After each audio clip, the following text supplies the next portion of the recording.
We've been sort of throwing around some of the likely contenders. Has the field narrowed?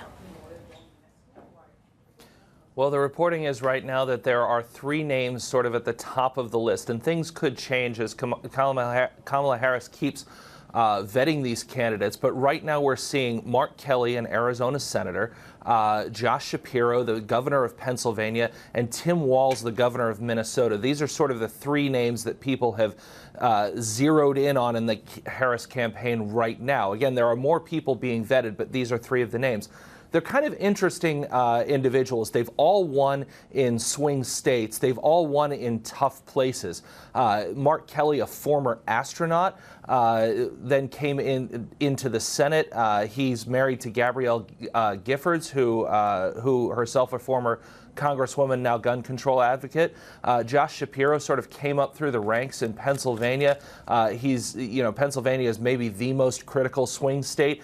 He's somebody with an ability to win over conservative voters, one of the most popular politicians in America right now. And then Tim Walz, one of the highest ranking enlisted men to ever serve in Congress, also a former school teacher who has attacked Trump on TV, suggesting that some of the behaviors he wouldn't have allowed when he ran the school lunches. So, you know, a lot of different kind of variables that you bring there, but really this is Kamala Harris's most important decision she will have had since she jumps in. This is going to be her partner, and as a number two herself right now, she knows better than anybody that your number one job as vice president is if something happens to the president, it's your time to step in.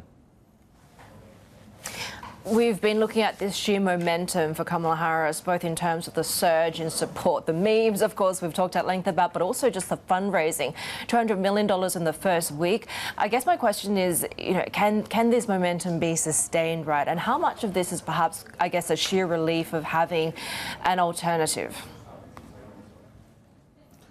Well, you know, it's interesting, Heidi, because you never would have planned a campaign rollout like this, right? But it's hard to see how it could have gone better for Kamala Harris. Her poll numbers are up.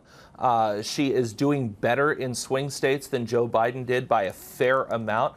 We saw in an ABC poll that just came out overnight, our time, that Harris is up a little bit since the announcement, and Trump is actually down a little bit.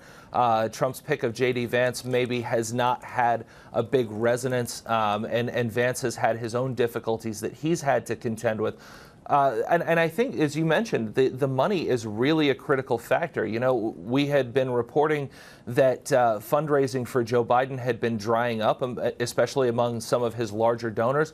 With Harris, that's brand new. She's raised a ton of money, the most in the cycle in the day after she announced. A lot of that was smaller donations, and a lot of that was new donations, new donors who had not donated to the Biden campaign so far. Now, she brings a little bit of a different coalition than Joe Biden maybe does. So within those polls, you look into the crosstabs, maybe a little bit softer support from some older voters, but a lot more support from maybe younger voters and voters of color who had been shying away from the Biden campaign. So it may be a slightly different coalition. What does that look like in practice? Well, that means that maybe Kamala Harris has a slightly larger map that she can run in. Biden was really focused on Wisconsin, Pennsylvania, and Michigan, those three upper Midwest Rust Belt states. Kamala Harris maybe puts Georgia a little bit more in play. We mentioned Arizona and Mark Kelly. Maybe that's a state that she could play a little bit better in. North Carolina, things like that. So it is a little bit of a better week for Harris, not just optically, but also foundationally, both in that map that she can run in and also in terms of the fundraising.